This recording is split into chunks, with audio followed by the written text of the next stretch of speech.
चीजें चल रही हूँ। जैसे भाई पानी का बहना भौतिकी है, पंखे का चलना भौतिकी है, पत्ते का हिलना भी भौतिकी है। तो हर वो चीज जो हमारे आसपास हो रही है वो क्या है, भौतिकी। तो क्लास 12th में हमारा जो पहला जो चैप्टर है वैद्युत आवेश तथा वैद्युत क्षेत्र। तो अध्याय का नाम है भाई वैद्युत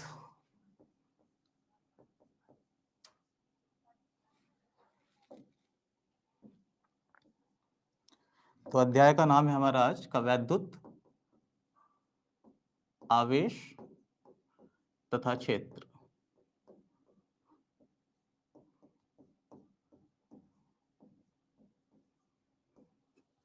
ठीक है, तो आज का हम टॉपिक लेंगे भाई, टॉपिक है हमारा आज का वैद्युत आवेश। Okay, good morning to all, good morning, very good morning. तो आज का टॉपिक है हमारा वैद्युत आवेश।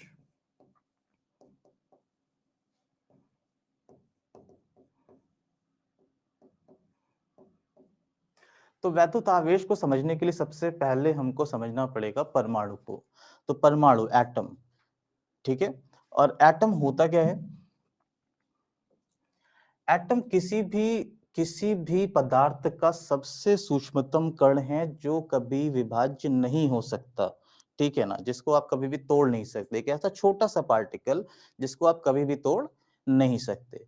तो चलो भाई आज हम सीखेंगे क्या, आज हम सीखेंगे परमाणु आवेश इलेक्ट्रॉन्स के बारे में। Good morning to all, good morning. तो आज का हमारा टॉपिक है भाई परमाणु। पहले तो हम समझेंगे परमाणु होता क्या है।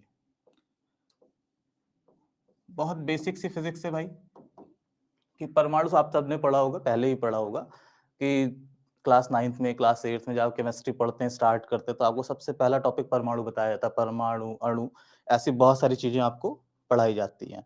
तो परमाणु किसी भी पदार्थ का वो सूक्ष्मतम कण है जो कभी भी विभाज्य नहीं हो सकता। तो परमाणु में क्या क्या चीजें होती हैं सर? परमाणु को वैसे रखा तो ऐसा गया है स्फेरिकल, गोले जैसा। तो इसमें क्या होता है, एक नाभिक होता है, नाभिक में क्या होता है भाई, न्यूट्रॉन, और एक होता है प्रोटॉन, और बाहर होता है यहाँ पे इलेक्ट्रॉन। ठीक है, ये आप सभी को पता है कि नाभिक में क्या होता है भाई, प्रोटॉन, न्यूट्रॉन, और उसके बाहर जो चक्कर लगाता है वो होता है इलेक्ट्रॉन। ठीक है, अब पूरी कहानी जो है वो इलेक्ट्रॉन पर बेस्ड है, आधारित है पूरी तरीके से। ठीक है, तो चलिए भाई, अब यहाँ पे सर इलेक्ट्रॉन पर आधारित क्यों है? क्योंकि भैया इस पूरे यूनिट का नाम है, इस पूरी इकाई का नाम है वैद्युत स्थैतिकी। क्या नाम है भाई इसका? वैद्युत स्थैतिकी। तो बहुत ध्यान से, बहुत आराम से समझिएगा इसको। ये क्या है भाई? वैद्युत स्थैतिकी। और वैद्युत स्थैतिकी का पहला टॉपिक है वैद्युत आवेश तथा क्षेत्र। तो जरा ध्यान से देखिए भाई, जब हम कभी बात करते हैं वैद्युत की, तो वैद्युत का मतलब क्या होता है सर? आप बात कर रहे हो किसकी? इलेक्ट्रॉन की। ठीक है, और स्थैतिकी का मतलब क्या होता है सर? उसकी स्थिर अवस्था।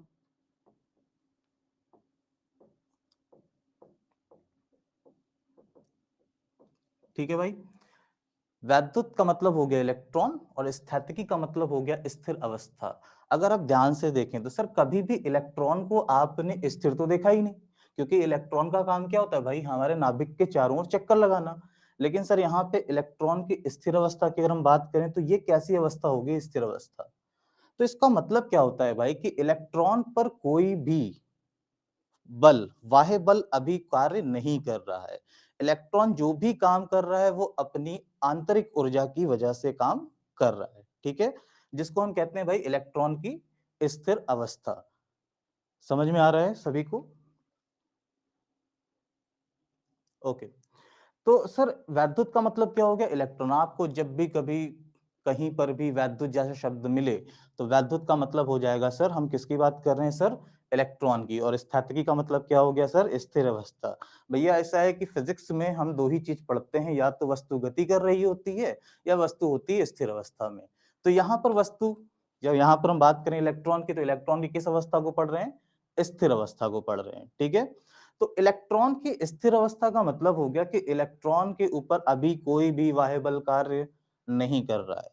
एक एग्जांपल लेते हैं, सपोज कर लो कि भाई हम यहाँ पर, हम अपने घर में बैठे हुए हैं, एक छोटा बच्चा है, या मैं घर पे बैठा हुआ हूँ, तो घर में जो हम अपना टहल रहे हैं, घूम रहे हैं, तो भैया इसका मतलब क्या हो गया, हमारे पास कुछ ऊर्जा तो है, ठीक है ना? हम अपनी कक्षा में क्या कर सकते हैं, घूम तो सकते हैं, लेकिन सर उस कक्षा से बाहर नहीं निकल सकते। क्यों? बाहर निकलने के लिए क्या चाहिए भाई? ऊर्जा चाहिए, ठीक है? अगर बाहर निकलने के लिए ऊर्जा चाहिए तो भैया मान लो कि एक छोटा बच्चा है जो अपने घर में खेल रहा है, कूद रहा है, लेकिन अगर उसे स्कूल जाना है, तो स्कूल जाने के लिए 2 कंडीशन होती है। पहली कंडीशन, या तो भाई वो खुद सेल्फ मोटिवेटेड हो कि भैया हमें जाना है, बहुत एक्साइटेड हो, या दूसरा क्या हो सकता है भैया मम्मी-पापा 2 थप्पड़ लगा के भेज दें उसको कि भैया जाओ स्कूल जाओ, ठीक है? तो अगर मम्मी-पापा ने थप्पड़ लगा के भेजा तो वो हो गया भैया वैद्युत गतिकी, और अगर मान लो भाई वो सेल्फ एक्साइटेड है, खुद से गया, तो उसको क्या कह देंगे भैया वैद्युत स्थितिकी। ठीक है, कहानी समझ में आ रही है? बढ़िया। चलो भाई, तो बेटा अभी हम बात करें परमाणु की, तो परमाणु के नाभिक में क्या होता है, न्यूट्रॉन, प्रोटॉन, और बाहर कौन चक्कर लगाते हैं, इलेक्ट्रॉन। अब पूरी कहानी सर इलेक्ट्रॉन पर ही बेस्ड है आज की डेट में, ठीक है, इंट्रोडक्शन क्लासेस है। चलो भाई, भौतिक विज्ञान की एक शाखा ही है आपका वैद्युत स्थितिकी।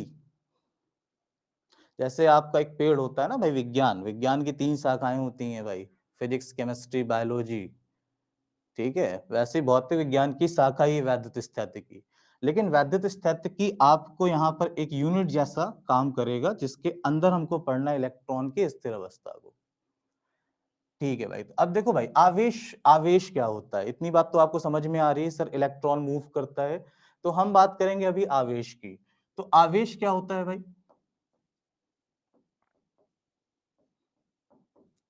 भाई किसी भी पदार्थ का एक मूल गुण है। आवेश क्या होता है? किसी भी पदार्थ का मूल गुण होता है। मतलब आप ये नहीं कह सकते सर आवेश कैसे आया, ये तो बता सकते हैं कि आवेश कैसे है, लेकिन आवेश होता क्या है भाई, इसके बारे में आज तक कोई डेफिनेशन, कोई परिभाषा आज तक बनी नहीं, ठीक है। तो सर यहाँ पे आवेश क्या होता है? आवेश किसी भी पदार्थ का मूल गुण होता है, मतलब इसको होना ही होना है, ये है पदार्थ का मूल गुण।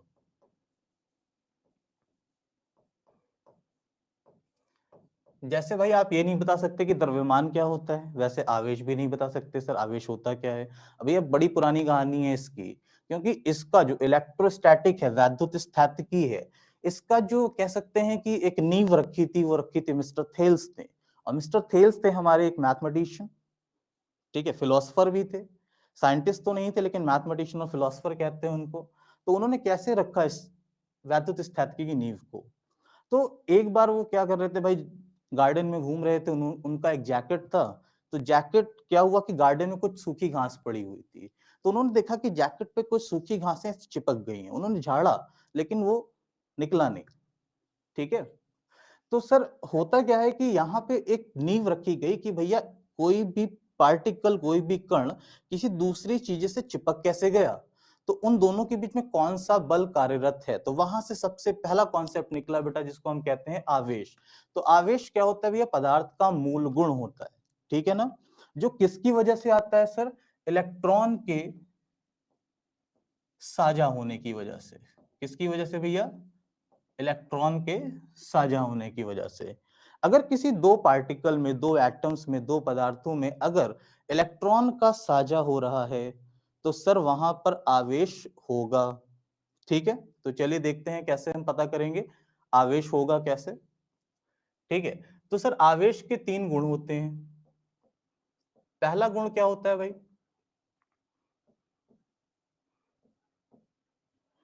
पहला गुण क्या होता है कि आवेश जो होता है भाई,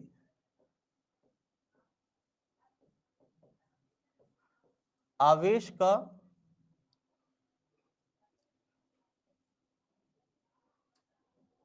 क्वांटीकरण,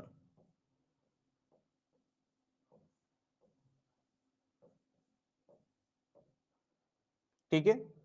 तो आवेश का क्वांटीकरण है क्या भाई? तो देखो भाई, सीखते हैं इसको।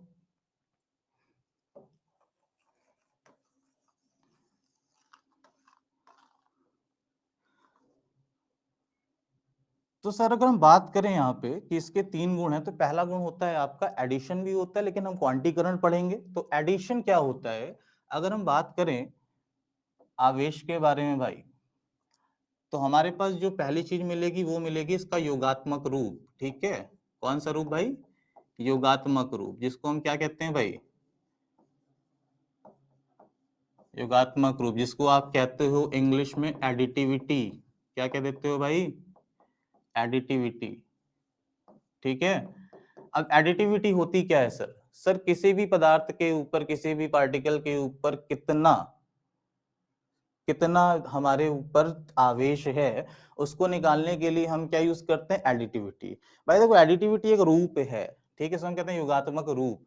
लेकिन अगर हम देखें भैया इनके गुण क्या क्या होते हैं, तो भैया हम इसको क्या देते हैं? क्वांटीकरण। ठीक है, तो चलो भैया, योगात्मक रूप क्या होता है भैया? मान लो कि हमने कहा कि सर हमारे पास एक एटम है, एटम में क्या है सर? 5 प्रोटॉन है।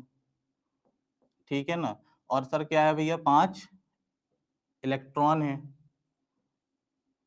ठीक है, कितने प्रोटॉन भैया? 5 प्रोटॉन और 5 इलेक्ट्रॉन। तो हमने कहा सर प्रोटॉन के ऊपर कौन सा आवेश? तुमने कहा सर धन आवेश। इलेक्ट्रॉन के ऊपर कौन सा आवेश? तुमने कहा भाई ऋण आवेश। ठीक है, तो जरा ध्यान से देखो, तुमने कहा सर इसके ऊपर कुल आवेश कितना? तो सर कुल आवेश, टोटल चार्ज कितना हो जाएगा बेटा? तुमने कह दिया सर प्रोटॉन के पास प्लस वाला 5 था और इलेक्ट्रॉन के ऊपर माइनस वाला 5, तो इसका टोटल मान कितना आ गया बेटा? 0। ठीक है, जिसको आप क्या कहते हो भाई?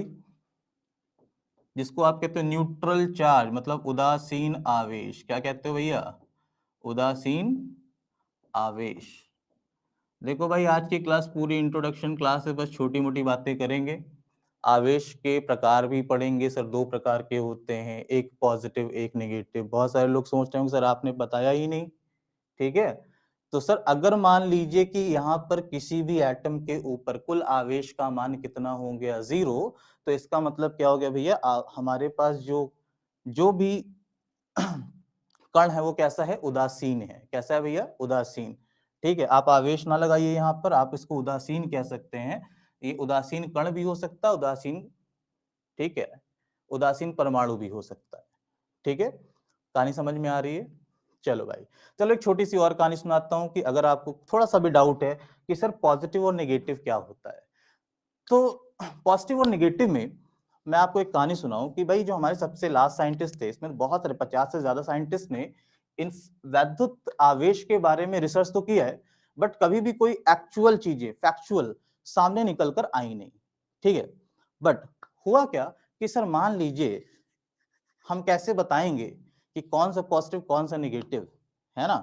तो इन चीजों के लिए हमारे एक बहुत अच्छे साइंटिस्ट का नाम मिस्टर कूलम, और मिस्टर कूलम ने एक प्रैक्टिकल किया बहुत आसान सा। उन्होंने क्या किया भैया कि एक प्लास्टिक की रॉड ली, ठीक है, और एक ले ली ग्लास की रॉड, और उसके साथ एक प्रैक्टिकल करके देखा। ठीक है, तो जैसे हम लोग जनरली करते हैं या बचपन में हम लोगों ने किया हुआ है कि सर जब हम प्लास्टिक की स्केल को बालों में ऐसे रब करके ना कागज के पास लेकर जाते हैं, तो वो क्या करती? कागज के छोटे छोटे टुकड़ों को आकर्षित कर लेती है अपनी तरफ। ठीक है, वैसे ही बेटा कांच की छड़ को अगर हम कपड़े से रगड़ दें, ठीक है, तो वहां पर क्या होगा सर? वो भी कागज के छोटे छोटे टुकड़े को आकर्षित कर लेगी। ठीक, तो इसका मतलब क्या हो गया सर कि प्लास्टिक की रॉड के पास भी आवेश था और ग्लास की रॉड के पास भी आवेश था। अभी आवेश डिस्कस, कभी पता ही नहीं चला आवेश होता क्या है। लेकिन भाई इन्होंने कहा कि जो सबसे पदार्थ का मूल गुण है वो क्या है भैया? आवेश है, और आवेश किसकी वजह से आता है? इलेक्ट्रॉन के साझा होने की वजह से। ठीक है, लेकिन दो अलग अलग पदार्थ एक जैसी, ठीक है ना, एक जैसी एक्टिविटी को रिप्रेजेंट कर रहे हैं, इसका मतलब क्या हो गया भाई? इसका मतलब हो गया कि भैया कुछ तो गड़बड़ हो रही है। तो उन्होंने क्या किया, हमारे मिस्टर कूलम ने दोनों को साथ में रख दिया, बहुत नाराज हो गए, दोनों को साथ में रख दिया। कोई भी डिस्कशन नहीं हो पा रहा था, कोई भी रिजल्ट नहीं निकल पा रहा था। ठीक है, कोई भी रिजल्ट नहीं निकल पा रहा था, तो इसकी वजह से उन्होंने क्या कहा कि उन्होंने दोनों को साथ में रख दिया। जैसे ही साथ में रखा तो दोनों आपस में क्या हो गए भाई? इंटरैक्ट हो। ठीक है, और जब दोनों इंटरैक्ट हो गए तो वहां पर उन्होंने कहा कि जो प्लास्टिक की रॉड थी उसके ऊपर आने वाला आवेश ऋणात्मक होगा, और अगर ग्लास की रॉड लें, कांच की छड़ लें, तो उसके ऊपर आने वाला जो इलेक्ट्रो आवेश है वो आपका होगा धनात्मक। ठीक है, तो इस तरीके से बेटा यहाँ पे दो तरह के आवेश हुए, एक धनात्मक और एक ऋणात्मक। हम थोड़ा सा आगे निकल आए जिसको हमने कह दिया आवेश के गुण, जिसमें हमें दो चीजें पढ़नी है, एक योगात्मक रूप आवेश का क्वांटीकरण। तो क्वांटीकरण से पहले मुझे आपको योगात्मक रूप बताना था, इसलिए मैंने इसको इस टॉपिक को पहले लिया है। ठीक है, इसको मैं इरेज कर दे रहा हूं, अगर थोड़ा सा भी डाउट हो रहा है तो भाई।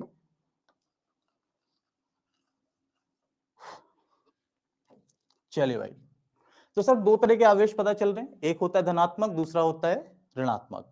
और सर आपने पढ़ा हुआ है कि किसी भी एटम के अंदर, किसी परमाणु के अंदर क्या होता है, प्रोटॉन के ऊपर हमेशा कौन सा आवेश, धनात्मक, और इलेक्ट्रॉन के ऊपर कौन सा आवेश, ऋणात्मक। लेकिन अगर कुल आवेश निकालना है तो कुल आवेश के लिए हम क्या करेंगे सर, टोटल आवेश को जोड़ देंगे। तो हमने कहा सर प्रोटॉन के ऊपर, मान लो मैंने कहा सर इसके पास 5 प्रोटॉन है, 5 इलेक्ट्रॉन है, तो हमने कहा सर प्रोटॉन के ऊपर धनात्मक आवेश, तो हमने इसको लिख दिया +5, और ऋणात्मक के लिए हमने लिख दिया -5। दोनों को जोड़ा तो क्या निकला भैया, उदासीन निकला। क्या निकला, उदासीन। तो उदासीन का मतलब हो गया सर कि जो भी हमारा परमाणु है वो पूरी तरीके से उदासीन है। ठीक है, अभी इसके ऊपर कोई भी आवेश नहीं है, उसके ऊपर आवेश कितना है भैया, 0। कितना आवेश आया भैया, 0। ठीक है, चलो भाई।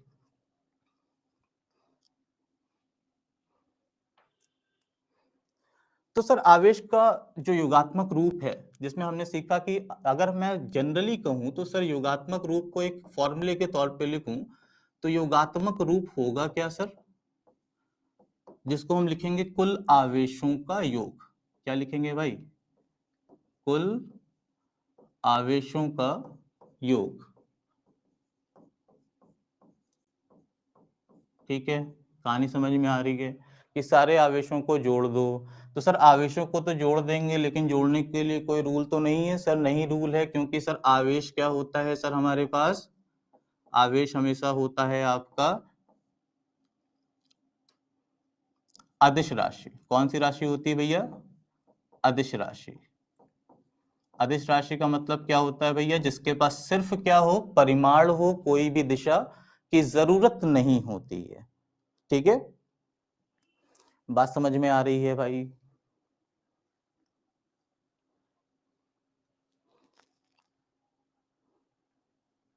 चलो भाई, तो सर हमने कहा सर योगात्मक रूप का मतलब होता है कुल आवेशों का योग। योग के लिए सर दो चीजें होती हैं, या तो हमारे पास क्या होना चाहिए सर, कोई नियम हो, है ना। तो नियम तब होते हैं जब कोई चीज कैसी होती है, सदिश राशि होती है। लेकिन आवेश कौन सी राशि है सर, अदिश राशि है। तो अदिश राशि का योग तो हम जनरली जैसे आप मैथमेटिक्स में करते हो ना, 2+2 = 4, वैसे ही कुछ यहाँ पे जोड़ होगा इनका। ठीक है भाई, चलो भाई, चलो। तो सर हमने कहा कि सर दूसरा टॉपिक पढ़ते हैं इसमें। ठीक है, समझ में आ रहा है योगात्मक रूप, कुल आवेशों का योग। तो कुल आवेशों का योग भैया, आवेश होती है अदिश राशि, ध्यान से सुन लेना, इसका आवेश होती है अदिश राशि। ठीक है, तो दूसरा पढ़ते हैं भाई। दूसरे का मतलब क्या है भाई, जिसको हम कह रहे थे सर, मान लो क्वांटीकरण की बात कर रहे हैं, तो क्वांटीकरण का मतलब क्या होता है, देखो भाई, जिसको आप इंग्लिश में कहते हो क्वांटाइजेशन।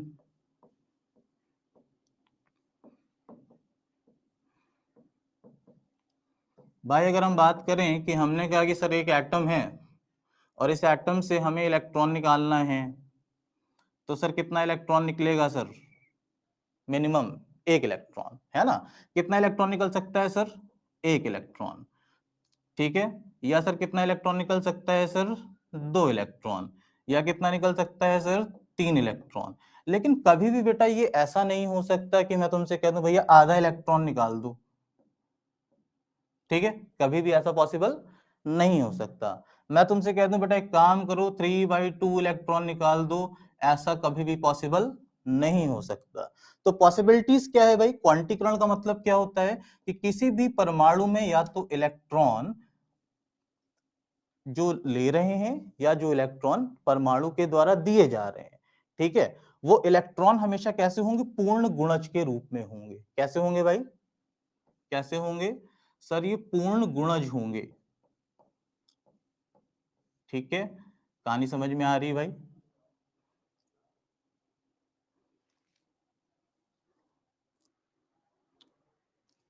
ठीक है, क्वांटीकरण का मतलब क्या हो गया कि सर जो इलेक्ट्रॉन जो साझा किए जा रहे हैं वो कैसे होंगे भाई सर, वो हमारे पूर्ण गुणज होंगे। अगर हम इलेक्ट्रॉन दें तो कितना इलेक्ट्रॉन दे सकते हैं, 1 electron, 2 electron, 3 electron, it is depend on the capacity कि सर कितने इलेक्ट्रॉन दिए जा सकते हैं। लेकिन अगर मैं कहूं सर आधा इलेक्ट्रॉन दे दो, ये तो पॉसिबल है ही नहीं, तो सर इसको हम कहते हैं सर क्वांटीकरण। बात समझ में आ रही है सर? तीसरा एक बहुत मूल गुण होता है इसका, और उस गुण को हम क्या कहते हैं सर? आवेश संरक्षण। क्या कहते हैं भैया? आवेश संरक्षण। तो भैया संरक्षण, जिसको आप इंग्लिश में कहते हो कंजर्वेशन, क्या कहते हो भैया? कंजर्वेशन। तो सर अगर हम बात करें कंजर्वेशन की, संरक्षण की, तो आपने सबसे पहले संरक्षण को पढ़ा होगा किसमें? सबसे पहले आपने किसमें पढ़ा होगा भाई संरक्षण को? आपने पढ़ा था संवेग संरक्षण, है ना? क्लास 11 में भी रिसेंटली आपने पढ़ा हुआ है संवेग संरक्षण। बेटा थोड़ा फोकस करो भाई, तो समझ में आएगा चीजें, ठीक है? तो आपने सबसे पहले पढ़ा होगा संरक्षण को किसमें? अभी क्लास 11th में, ठीक है? तो सर संरक्षण का मतलब क्या होता है कि जो चीज बदलती नहीं है, ठीक है? जो चीज नहीं बदलती है उसको हम कहते हैं संरक्षण या संरक्षित, ठीक? तो संरक्षण में एक्चुअली क्या होता है सर? जैसे मान लो हमने कहा कि सर हमारे पास एक परमाणु है या कोई बॉडी है जिसके ऊपर मान लो 17 कूलम का आवेश है, ठीक है? एक दूसरा परमाणु है जिसके ऊपर सर 18 कूलम का आवेश है, प्लस में है दोनों, ठीक है ना? और सर दोनों को क्या कर दें कि एक डिब्बे में बंद कर दें, ठीक है? एक डिब्बे में क्या कर दें भाई? बंद कर दें।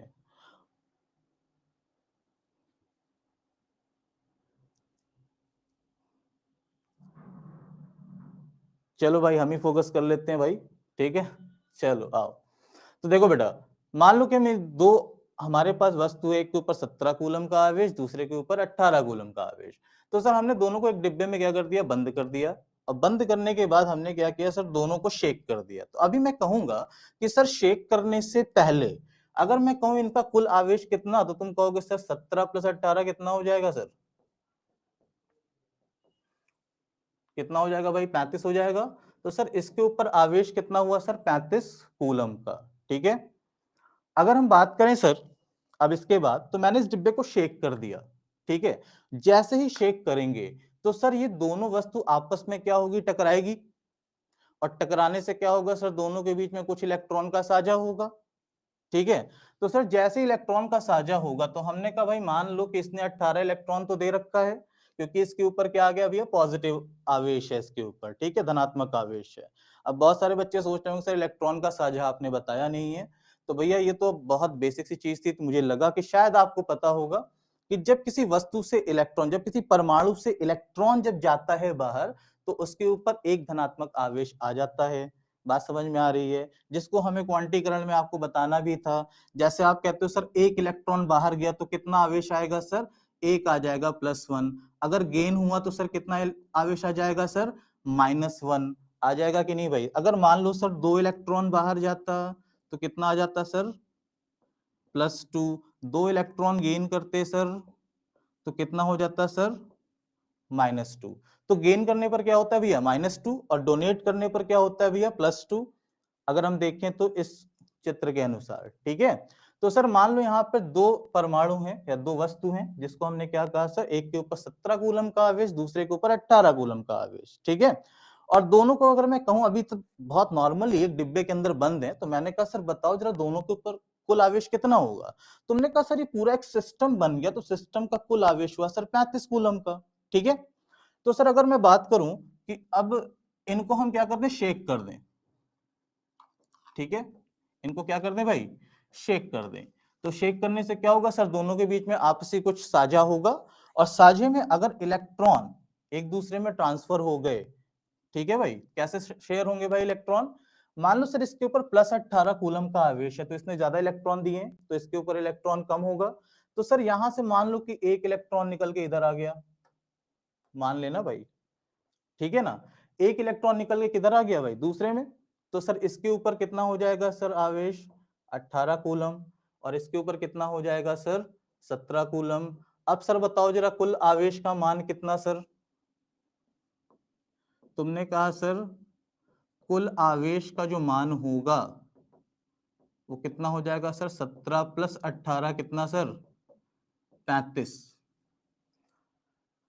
ठीक है, तो देखो भैया सिस्टम में पहले देखो चाहे बाद में देखो, सर आवेश का कुल मान कितना है सर? 35, जो बदल नहीं रहा है। इसी को कहते हैं भैया आवेश संरक्षण। क्या कहते हैं भैया इसको? आवेश संरक्षण। कहानी समझ में आ रही है भाई?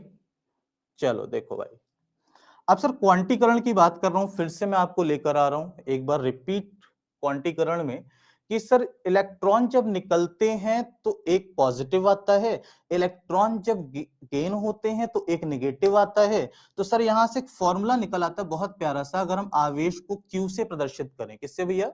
स्मॉल क्यू से।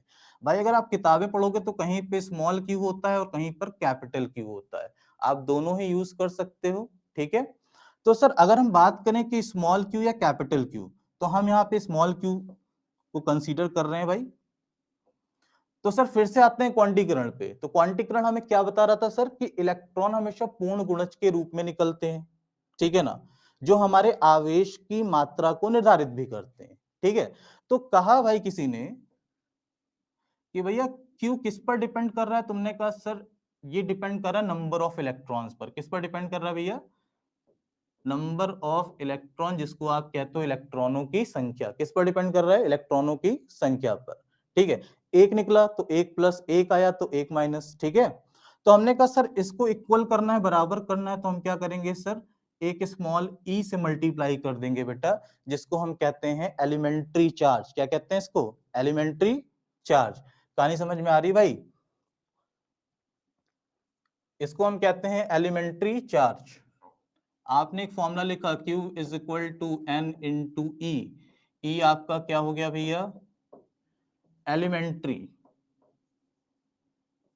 एलिमेंट्री चार्ज मतलब इसका मतलब हो गया भैया कि एक इलेक्ट्रॉन पर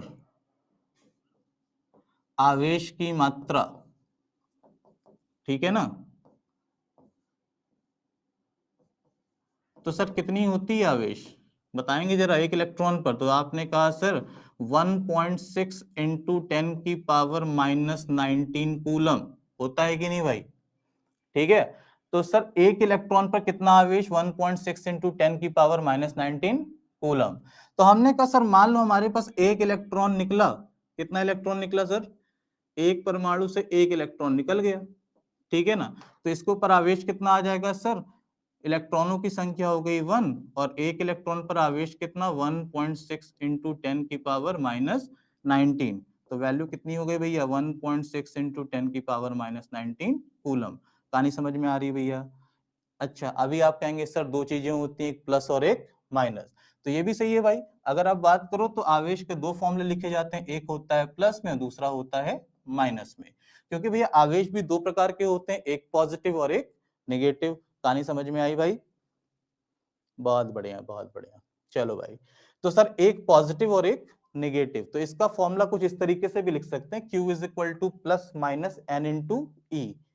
ठीक है, चलो भाई अब मैं आपको एक छोटी सी चीज क्लियर कर दूं। अगर आपको कहीं पर कैपिटल क्यू मिल जाए, ठीक है, तो लोग कहते हैं भाई कि स्मॉल क्यू और कैपिटल क्यू दोनों ही सेम है, बट अगर आप जरा ध्यान से देखिए तो कैपिटल क्यू हमेशा आपको दिया जाएगा कि आवेशों के योग के लिए। किसके लिए दिया जाएगा भाई?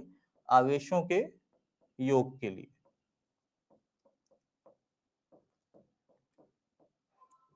ठीक है, बहुत सिंपल चीज है कि अगर आप इसको डिफरेंशिएट करना चाहते हो, बहुत सारी बुक्स है और हर बुक्स में क्या लिखा गया है सर? कि समवेयर ये रिप्रेजेंट होता है small Q, somewhere capital Q. लेकिन अगर मैं डिफरेंशिएट करूं तो स्मॉल क्यू सिर्फ एक इंडिविजुअल चार्ज होता है, एक छोटा अकेला आवेश है, ठीक है, और कैपिटल क्यू किसको रिप्रेजेंट करता है? आवेशों के योग को। ठीक है भाई, कहानी तो समझ में आ रही होगी थोड़ी बहुत। चलो सर इसके बाद आता है सर, अभी आपके पास क्लास 12th है, तो क्लास 12th में आती है विमा। कैसे निकालते हैं सर विमा आवेश की? तो हमने 10th में सीखा था भैया एक formula, I is equal to क्या होता है सर? Q upon T. तो क्यू इज इक्वल टू क्या हो जाएगा सर? आई इंटू टी। हो जाएगा भाई। तो सर आई क्या होता है सर, ये कौन सी भाई राशि है हमारे पास, मूल राशि है, करंट, जिसको आप क्या कहते हो सर, इसको आप कहते हो विद्युत धारा, ठीक है। और टी क्या हो गया सर, समय हो गया। तो जरा ध्यान से देखिए भाई, आई इज इक्वल टू क्या होता है, क्यू अपॉन टी, तो Q is equal to I into T. जब आप विमा लिखोगे बेटा, तो देखो विद्युत धारा का प्रेजेंटेशन होता है ए, और समय का होता है sir capital T. But A T लिखकर मत चले आना, तो इसका मेन विमा होती है sir M0, L0, T1 and A1, ठीक है ना। ये होती है इसकी विमा, M0, L0, T1 and A1, ठीक है। चलो भाई, क्या कहानी समझ में आई कि सर वैद्युत आवेश क्या, ठीक है। तो वैद्युत आवेश के बाद बेटा अब ये होता है कि भाई मान लो कि आपने कभी वैद्युत आवेश को फील किया है कि नहीं किया है, और फील नहीं किया है तो जरा ध्यान से सुनो कि भाई अगर आप जैसी टीवी स्क्रीन ऑन करते हो, टीवी स्क्रीन के बगल में अपना हाथ ऐसे रखोगे ना, तो आपके हाथ के जो छोटे छोटे बाल हैं वो क्या होंगे सर, टीवी स्क्रीन की तरफ आकर्षित हो जाते हैं, अट्रैक्ट होते हैं बहुत तेजी से, ठीक है। तो सर अगर अट्रैक्ट हो रहे हैं बहुत तेजी से, तो मतलब कोई बल कार्यरत होगा, और उस बल को हम कहते हैं बेटा वैद्युत स्थैतिक बल। कौन सा बल कहते हैं भैया, वैद्युत स्थैतिक बल।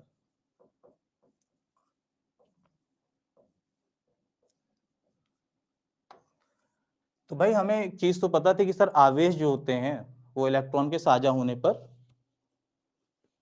ठीक है। अच्छा नहीं समझ में आया भाई, क्या नहीं समझ में आया भाई, हमें एक चीज पता है सर कि इलेक्ट्रॉन के साझा होने की वजह से आवेश आता है, ठीक है।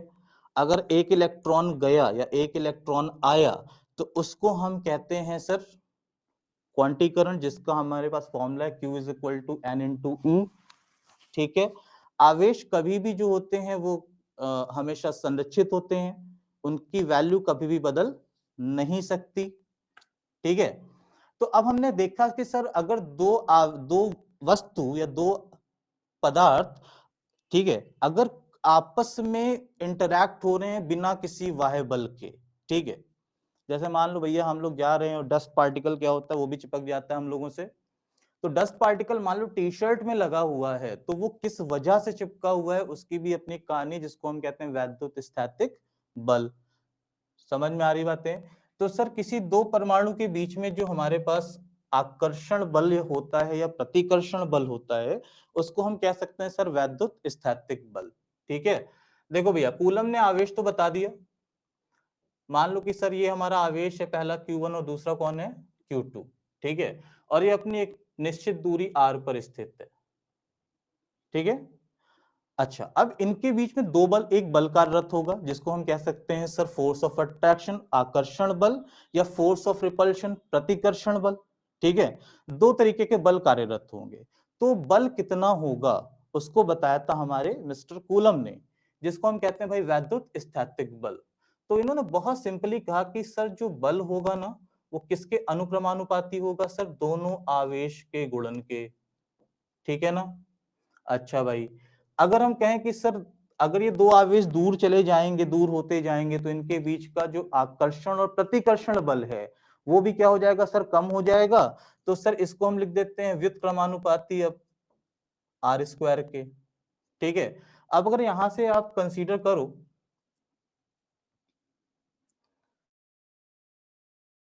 यहां से आप कंसीडर करो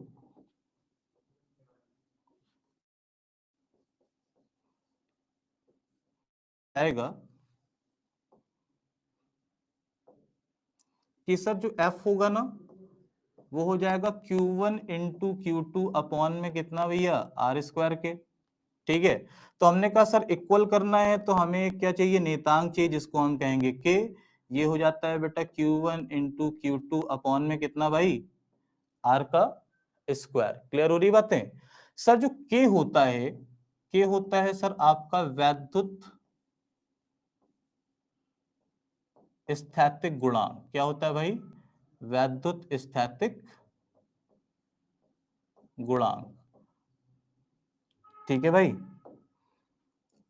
क्या होता है भाई, वैद्युत स्थैतिक गुणांक। सर जिसका मान होता है हमारे पास k is equal to 9 into 10⁻⁹, और इसका एक फॉर्मूला होता है बेटा k इज इक्वल टू 1/4πε0। ठीक है, अब सर जरा आ जाओ, जरा ध्यान से देखो। सर अगर दो आवेश के बीच की दूरी r है तो यहाँ पे r² क्यों लिया गया है, इसके बारे में जरा समझो। ठीक है, तो सर r² इसलिए लिया गया क्योंकि ये डिपेंड करता है इनवर्स स्क्वायर लॉ पर। ये किससे दिया गया भैया, आपका इनवर्स स्क्वायर लॉ से।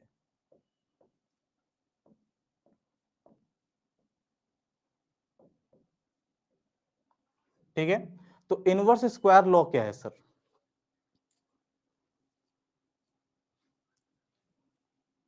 ठीक है, इनवर्स स्क्वायर लॉ होता क्या है भाई। सर मान लो कि हम इसको इरेज कर लें पहले, फिर उसके बाद दिखाते हैं आपको इनवर्स स्क्वायर लॉ क्या है।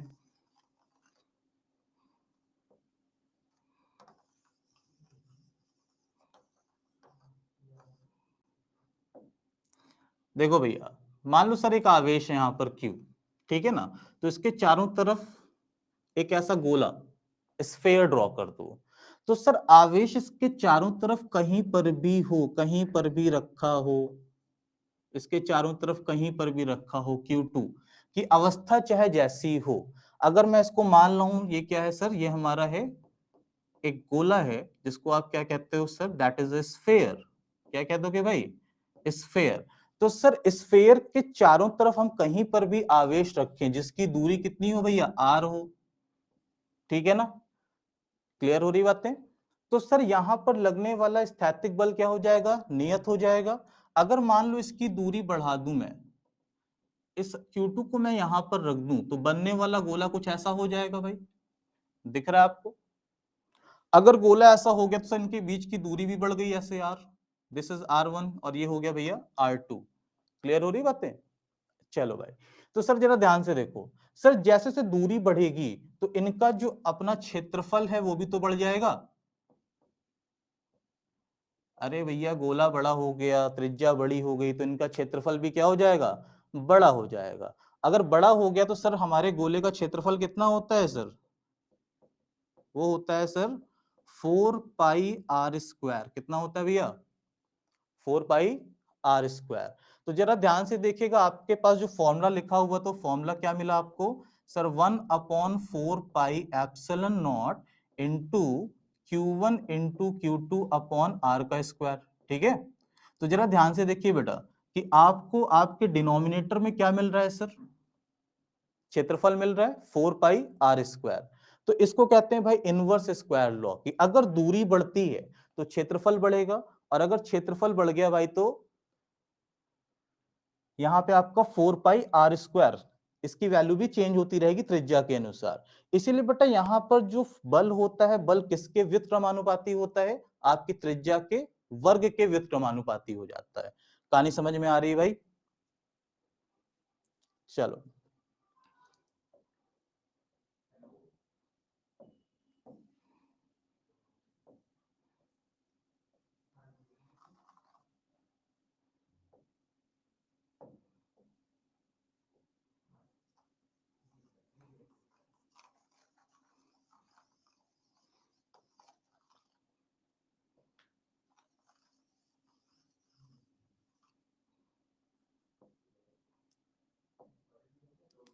चलो भैया देखो कि सर अगर यहाँ पे हम देखें तो यहाँ पे हमारे पास एक टर्म और मिल, इसको हम कहते हैं एप्सिलॉन नॉट, जो हमारी होती है वैद्युतशीलता। क्या होती है भैया, वैद्युतशीलता होती है।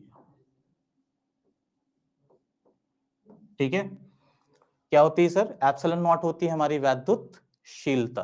और अगर वैद्युतशीलता है हमारी, तो वैद्युतशीलता होती क्या है सर, तो सर अगर हम ध्यान से देखें तो हमारे जो आवेश होते हैं ना, ठीक है, जो माध्यम जो होता है वो इसको परमिट देता है कि भैया कितना फोर्स होना चाहिए, कितना बल होना चाहिए, उसको हम कहते हैं भैया हमारा एप्सिलॉन नॉट, जिसकी वैल्यू होती है कितनी बेटा, 8.85 इंटू 10⁻⁻12।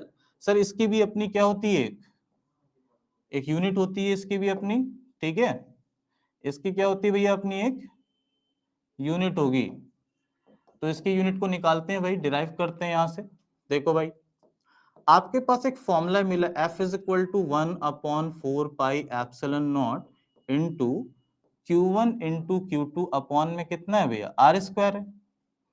तो सर एप्सिलॉन नॉट को क्या करो, इधर ले जाओ, बल को इधर ले आओ, तो क्या हो जाएगा sir, epsilon naught is equal to में कितना sir, 1/4 pi into Q1 into Q2 upon में कितना भाई, R स्क्वायर इंटू 1/f। ठीक है। अब देखो भैया, आवेश को किससे, कि आवेश की इकाई क्या होती है, कूलम, तो ये ऊपर हो जाएगा कितना भी है इसका, ये हो जाएगा सर कूलम का स्क्वायर अपॉन, नीचे देखो भैया दूरी का मात्रक क्या होता है सर, मीटर स्क्वायर, और सर ये हो जाएगा बल है ना भाई, तो बल को किसमें नापते हैं, न्यूटन में, तो ये हो जाएगा भैया न्यूटन। ठीक है। तो सर इसका मात्रक क्या हो गया, मात्रक हो गया कूलम स्क्वायर पर न्यूटन मीटर स्क्वायर होता है। मैंने मीटर स्क्वायर पहले लिख दिया, न्यूटन बाद में लिख दिया है, तो इसमें कोई टेंशन वाली बात नहीं है, क्योंकि यहाँ पे आर स्क्वायर पहले था, इसलिए मैंने मीटर स्क्वायर लिख दिया। ठीक है। चलो इसका डायमेंशन देखते हैं, इसका डायमेंशन क्या होगा भाई,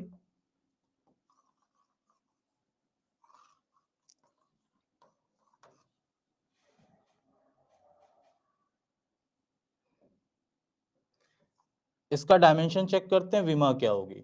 सर कूलम के लिए मैंने आपको क्या बताया था सर, ए स्क्वायर टी स्क्वायर, क्या बताया था, कूलम स्क्वायर के लिए हो जाएगा ए स्क्वायर टी स्क्वायर। देखो भाई ध्यान से, सर कूलम मतलब आवेश के लिए हम लोग क्या लिखते हैं भैया, एटी लिखते हैं। ठीक है।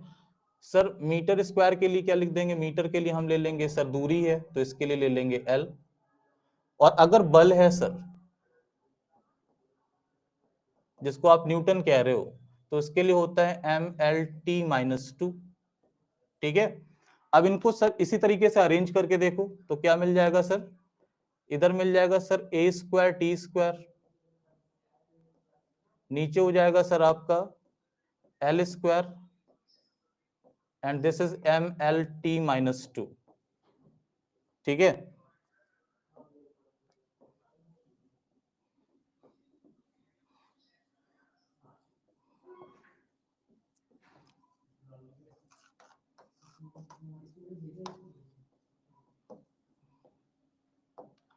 चलो भाई, अब इसको अरेंज कर लिया सर इस तरीके से। अब देखो भाई कि अब इन चीजों को मैं ऐसा भी लिख सकता हूं, सर ऊपर था हमारे पास ए स्क्वायर टी स्क्वायर, सर नीचे से एल स्क्वायर ऊपर आ गया, तो ये हो गया L⁻², और सर नीचे से अगर बल आएगा तो ये हो जाएगा M-1 L-1, और टी किस में आ जाएगा भैया, +2 में।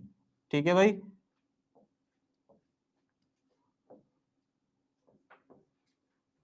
ठीक है। अब जरा ध्यान से देखो भैया, यहाँ पे इसकी वैल्यू अगर मैं पूरी लिखूं तो ये हो जाएगा M-1, L कितना मिला भैया, -2 -1 L-3, T कितना मिला, +2 that is 4, and A is 2। तो ये किसकी विमा हो गई भाई, ये विमा हो गई हमारी वैद्युतशीलता की।